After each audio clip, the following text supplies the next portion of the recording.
네, 여수 MBC 기자들의 친절한 뉴스 해설, 친절한 기자들. 오늘 제 첫 방송을 함께해 주실 기자분은요.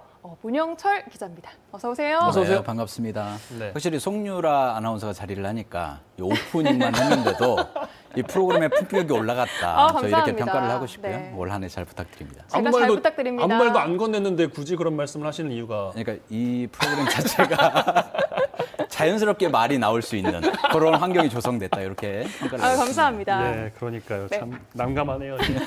자, 여수시가 이제 출입처신데 문영철 기자께서 2020년 작년 한 해 여수시를 좀 돌아보겠습니다. 작년 한 해도 여수시에 많은 이슈들이 좀 있었어요. 어떤 걸 좀 이야기해 볼까요? 그렇죠. 이 여수 노인병원 부실 운영 문제, 또 팀장급 공무원의 갑질과 이 여수시의 부실 대처, 또 저희 여수 MBC가 집중 보도했던 돌산 환경 훼손 문제와 난개발 이런 것들이 지역에서 논란이 되는데요.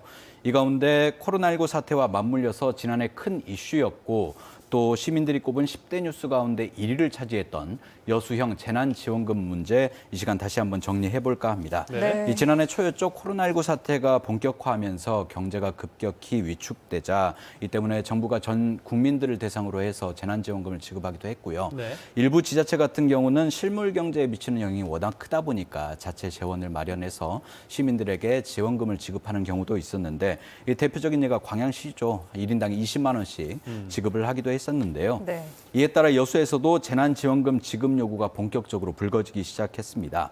그런데 재원이 부족해서 지원금을 지급할 수 없다라는 게 당시 여수시의 기본적인 입장이었고요. 시민단체는 재정 상황이 여수보다 좋지 않은 지자체도 지급하고 있다. 이 경제적 재난 상황에 대한 여수시 또 권오봉 시장의 인식이 너무 안일한 것 아니냐 이렇게 비판하면서 1인 시위도 했고 몇 차례에 걸쳐서 성명서를 이렇게 내기도 했는데요. 하지만 권오봉 시장은 자신의 뜻을 굽히지 않았고 지난달 초 이 주요 현안에 대한 업무 브리핑 자리에서도 이 전년 대비 50% 수준의 관광객이 여수를 찾고 있다.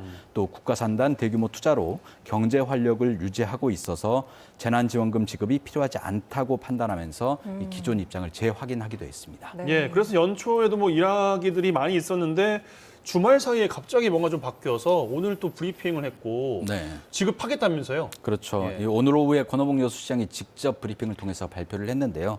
간단하게 내용을 요약하면 이 지급 금액은 1인당 25만 원이고요. 네. 이 지역 경제 활성화를 위해서 선불 카드로 지급을 합니다. 다만 어르신들은 카드 사용이 익숙하지 않잖아요. 네. 그래서 65세 이상 시민들에게는 현금으로 지급될 예정이고요. 이 앞서 언급하셨듯이 권오봉 시장은 지난달까지도 이 재난지원금을 지급할 뜻이 없었다고 밝혔는데 한 달 만에 입장을 바꾼 거잖아요. 이 여수시는 지난달 카드 매출액이 10% 이상 줄었고 또 코로나 사태가 또 계속되고 있고 산단의 대규모 투자가 올해 끝나는 점 등을 종합적으로 고려해서 지급을 결정하게 된 거다 이렇게 설명을 하고 있는데 이게 다가 아니라는 게 이제 중론인데요. 이 광양 지역에서는 아까 말씀드렸듯이 1인당 20만 원씩 지난해 지급했고 또 준다는 이야기도 있더라고요. 그렇죠. 예. 그리고 특히 순천시 같은 경우는 지난주에 지급 결정을 하면서 이 여수시의 입장이 굉장히 난처하게 된 거죠. 압박이 좀 네. 됐겠군요. 그렇죠. 예. 그래서 이러한 부분이 주요했다. 특히 시민단체는 이 악화된 여론을 모면하려는 그런 의도가 강하게 보인다. 특히 지금까지 재정이 어렵다는 이유로 재난지원금을 지급하지 않은 것이 이 핑계에 불과하다는 점을 권오봉 시장이 스스로 인정했다라면서 또 비판을 하기도 했습니다. 네, 뭐 부랴부랴 결정한 감이 없지 않아 있는 것 같지만 그래도 지금이라도 지급을 하기로 결정한 것 두파별려 여수 시민으로서 좀 환영하고요. 하루 빨리 좀 지급됐으면 좋겠습니다. 네, 또 각계각층에서 입장이 또 어떻게 나올지도 한번 지켜봐야겠습니다. 지난해 여수시 주요 이슈 가운데서 아직까지 이어지고 있는 갈등도 있는데 바로 여수 관광 인프라의 상징이 됐습니다. 해상 케이블카 운영사 이 기부금을 아직까지 내지 않고 있잖아요. 네, 이 매출액의 3%를 기부금으로 납부하겠다던 해상 케이블카 측이 수년째 기부금을 납부하지 않아서 지난해에도 논란이 돼 왔습니다. 이 여수시는 인재 육성 장학회에 기부금을 납부하라는 기존 입장을 재확인했고요. 이 케이블카 측은 자신들이 직접 장학 재단을 운영하겠다면서 이 지난해 4월쯤에는 직접 재단을 만들기도 했는데요. 이 여기에다가 다른 단체에는 기부금을 납부하지 않겠다. 이 지금까지 납부하지 않은 기부금을 자신들이 만든 이 장학 재단에만 넣게 해달라. 그리고 과거에 납부했던 기부금까지 돌려달라, 재단으로 돌려달라 이런 요구를 했었는데요. 이 몇 달에 걸친 협상에도 결론을 내지 못했고 결국 여수시 의회에서는 언제까지 협상만 할 거냐, 업체 측에 끌려다니지 말고 강경하게 대응해라, 이런 비판도 있었고 네. 여기에 돌산 지역 주민들도 시위에 나섰습니다. 이 케이블카 때문에 교통체증 같은 불편을 감수를 해왔는데 자신들이 약속했던 기부금을 이렇게 납부하지 않고 미루는 것은 결국 여수 시민 전체를 우롱하는 처사다, 이러면서 운행 중단을 요구하기도 했는데요. 네. 예, 결국 지난달에 여수시는 업체 측을 상대로 법적 조치를 하기로 했습니다. 과거에 체결했던 약정서 또 확정 판결에 준하는 재소전 화해 조서 등을 근거로 이 법원에 간접 강제를 신청을 한 건데요. 법원이 여수시의 청구를 받아들일 경우에는 지금까지 밀린 기부금을 여수시가 지정한 단체에 납부해라. 그리고 이를 이행하지 않을 경우에는 하루당 얼마의 배상금을 지급하라는 식으로 결정이 나오게 되고요.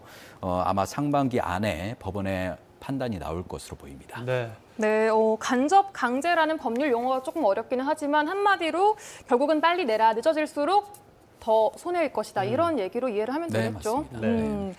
법원의 현명한 판단을 기다려 보겠습니다. 자, 다음 이슈 보도록 할게요. 지난해 여수와 고흥을 잇는 연륙 연도교가 개통되면서 교통 변화가 크게 있었죠. 그렇죠. 지난해 2월이었죠. 여수 화양면하고 또 고흥 영남면을 잇는 연륙 연도교가 완전하게 개통을 했습니다. 이 두 구간의 사이는 모두 두 구간에 있는 다리는 모두 5개인데요. 이 여수 적금도와 고흥 영남면을 잇는 파령대교가 지난 2016년 말에 먼저 개통을 했고요. 네. 이후 3년이 지난 지난해 2월에 나머지 4개 다리가 모두 완공되면서 이 여수와 고흥이 완전하게 이어지게 된 겁니다. 이번 사업에는 총 3,900억 원이 투입됐는데요. 여수에서 고흥 사이 4개 섬이 모두 다리로 연결되면서 이 여수 도심에서 고흥 영남면까지 기존에는 약 100분 정도가 걸렸었거든요. 네. 이 시간이 한 30분 정도로 단축이 됐고 또 특히 이 4개 섬에는 주민 약 430여 명이 거주를 하고 있는데 뭐 파도, 기상에 상관없이 언제든지 육지와 섬을 오갈 수 있게 됐다는 점도 큰 변화라고 할 수 있겠죠. 네. 이 한편으론 부작용도 있었는데요. 이 차량들이 몰리면서 이 조망이 좋은 일부 지역에는 이 불법 주차 문제, 또 불법 노종산 문제, 네. 이런 것들이 불거지기도 했고 또 관광객과 낚시객들이 버리고 간 쓰레기로 인해서 주민들이 불편을 겪는 등 이 개선이 필요한 부분도 확인이 되기도 했습니다. 어쨌든 이런 문제들을 해결한다면 지역 관광의 새로운 기폭제가 될 것은 확실하고요. 특히 이와 함께 여수 화태도와 백야도 구간의 연도교 사업도 속도를 내고 있는데요. 정부가 해당 구간에 대해 예비 타당성 조사를 면제하기로 결정을 했고요. 올해는 이 국비 285억 원이 반영이 됐습니다. 오는 2026년 또는 2017년에 사업이 완공될 예정인데 2027년이요? 그렇죠. 네. 그래서 여수 돌산에서 고흥 구간이 이렇게 되면 11개 다리로 완전하게 연결이 되는 거거든요. 그래서 남해안 관광벨트 핵심 사업으로도 주목을 받고 있습니다. 예, 다 연결되면 아직 좀 시간이 남았습니다만 정말 남해안 대표뿐만이 아니라 대한민국을 대표하는 관광 인프라가 될 수 있을 것 같고 네. 또 모두가 즐길 수 있는 인프라가 되려면 이용객분들께서도 함께 좀 신경을 좀 써주셔야겠죠. 쓰레기 문제 같은 것들은. 이렇게 좀 살펴봤습니다. 또 올해 여수시가 준비하고 있는 많은 메가 이벤트들이 있는데 국제 행사를 유치하기 위해서 좀 발빠르게 또 뛰어야 돼요. 올해는 또. 그렇죠. 먼저 유엔 기후변화박 당사국 총회가 지난해 국가 행사로 확정되면서 이제 네. 국비 지원이 가능하게 됐는데요. 이 전남과 경남 지역 지자체들이 공동으로 정부에 건의를 해서 이뤄낸 성과인데 올해 말쯤 개최 국가가 확정되고요. 현재로서는 우리나라가 유치하는 게 가장 유력한 상황입니다. 이 정부는 유치 국가가 확정된 이후에 국내 도시들의 공모를 받아서 개최 도시를 선정하겠다, 이런 입장인데요. 지금까지 여수뿐 아니라 제주, 부산, 또 경기도에서는 인천, 또 고양시까지 유치 전에 뛰어들면서 치열한 경쟁을 예고하고 있습니다. 이 우리 지역이 COP28을 10년 넘게 준비해왔고 또 국가 행사로 확정된 데 결정적인 또 역할을 해왔고요. 또 동서화합, 지역 균형 발전 차원에서라도 반드시 유치에 성공해야 하는 상황인데요. 그래서 최근에 전라남도와 여수시가 오는 6월까지 관련 용역을 진행하기로 했습니다. 여기에는 유치 전략, 또 재원 조달 방안, 또 보완할 점은 무엇이 있는지 등 이 COP28 유치를 위한 종합적인 계획이 담길 예정인데요. 네. 또 이 COP28과 함께 여수시의 주요 공약 사업인 2026년 세계 섬 박람회도 올해 유치 여부가 판가름납니다. 네. 이 2026년 7월 중순부터 한 달 동안 돌산 진모지구 등에서 진행할 예정이고요. 약 30개 국가 또 200만 명이 참가하는 것을 목표로 하고 있습니다. 이 여수시가 지난해 7월에 기본 계획을 확정한 뒤에 행정안전부에 제출을 했고요. 현재는 기획재정부로 넘어간 상태인데 이 타당성 조사나 심의를 거쳐서 약 7월 전쯤에는 아마 결론이 나오지 않을까 이렇게 예상을 하고 있습니다. 네, 쭉 들어보니까 올해가 정말 여수시의 중요한 해가 될 것 같습니다. 노력의 결실을 맺을 수 있도록 시청자 여러분들께서도 끝까지 관심 갖고 지켜봐 주시기 바랍니다. 네, 자, 두 번째 이슈로 넘어가겠습니다. 코로나19 여파로 작년에는 대부분의 산업이 침체가 됐는데 네. 지역의 또 주력 산업이라고 할 수 있는 석유 화학 산업은 또 제외가 또 됐어요. 예외가 적용이 됐어요. 그렇죠. 잘 아시겠지만 석유화학 산업 같은 경우에는 우리 여수 지역을 뒷받침하고 있는 가장 핵심적인 사업이기도 한데요. 네. 이 미중 무역 분쟁으로 글로벌 소비가 줄면서 이 침체 현상을 겪어왔는데 이 지난해 초 코로나19 사태까지 겹치면서 안 그래도 침체 현상을 겪고 있는 이 석유화학 산업이 더 큰 타격을 입는 것 아니냐 이런 우려가 많았습니다. 그런데 예상 밖의 상황이 벌어졌는데요. 이 코로나19로 일회용 배달용기 같은 포장재, 또 손 세정제, 마스크, 또 장갑 같은 위생용품 사용이 급증하면서 네. 이 제품을 만드는 데 필요한 석유화학 제품의 수요도 함께 증가를 한 겁니다. 이 예상하지 못한 코로나19에 반사이익을 얻었다 이렇게 표현을 할 수도 있겠는데요. 실제로 여수 산단의 대표적인 석유화학 업체인 LG화학의 경우에는 지난해 3분기 석유화학 부분의 영업이익이 약 7,200억 원, 그러니까 약 1년 전보다 2배 넘게 증가를 했고 또 금호석유화학 같은 다른 업체들도 이 코로나19 사태 이전보다 오히려 수익이 좋아지는 그런 모습을 보이기도 했습니다. 네. 진짜 예상 밖의 결과가 또 이렇게 나오네요. 그렇죠. 네. 하지만 여수 산단의 또 다른 주력 업종인 정유 분야의 상황은 또 달랐을 것 같은데요. 네, 국내 4대 정유사 가운데 여수 산단에는 GS칼텍스가 있는데요. 말 그대로 코로나19의 직격탄을 맞았습니다. 네. 이 코로나19가 확산하면서 국제 간 교역이나 항공기 운항이 굉장히 줄었는데 당연하게 또 정유사가 생산하는 항공유 같은 석유 제품의 수요도 급감하게 됐습니다. 이렇게 석유 제품의 수요가 급감하다 보니까 또 지난해 1월 한 $65 이상을 기록했던 국제 유가도 4월쯤에는 19달러 맞아요. 이렇게 폭락을 했고요. 결국 1분기에만 GS칼텍스가 1조 원이 넘는 영업 손실을 기록하기도 했습니다. 네. 이후에 유가가 조금씩 회복하면서 이 수익이 개선되기는 했는데 큰 반전을 이루진 못했고요. 또 아직까지 공식적인 발표는 없지만 지난해 4분기 수익도 그렇게 좋지 않을 거다라는 전망이 우세한 상황입니다. 네, 이렇게 석유화학과 정유업계 명암이 좀 극명하게 엇갈렸는데 올해 전망은 어떻게 좀 예상하십니까? 우선 석유화학 업종은 지난해에 이어서 올해도 호황을 이룰 거다 이런 관측이 많습니다. 네. 우선 당분간은 방역용품이나 위생용품 같은 이 코로나19와 관련된 용품의 사용량이 늘면서 당연하게 석유화학 제품의 수요도 꾸준하게 유지를 할 거다라는 예상이 많고요. 특히 이 백신 접종 등으로 코로나19가 소강 상태로 접어든다고 해도 석유화학 제품에 대한 글로벌 소비가 늘면서 어쨌든 수익성을 유지할 수 있을 것으로 업계는 지금 전망을 하고 있습니다.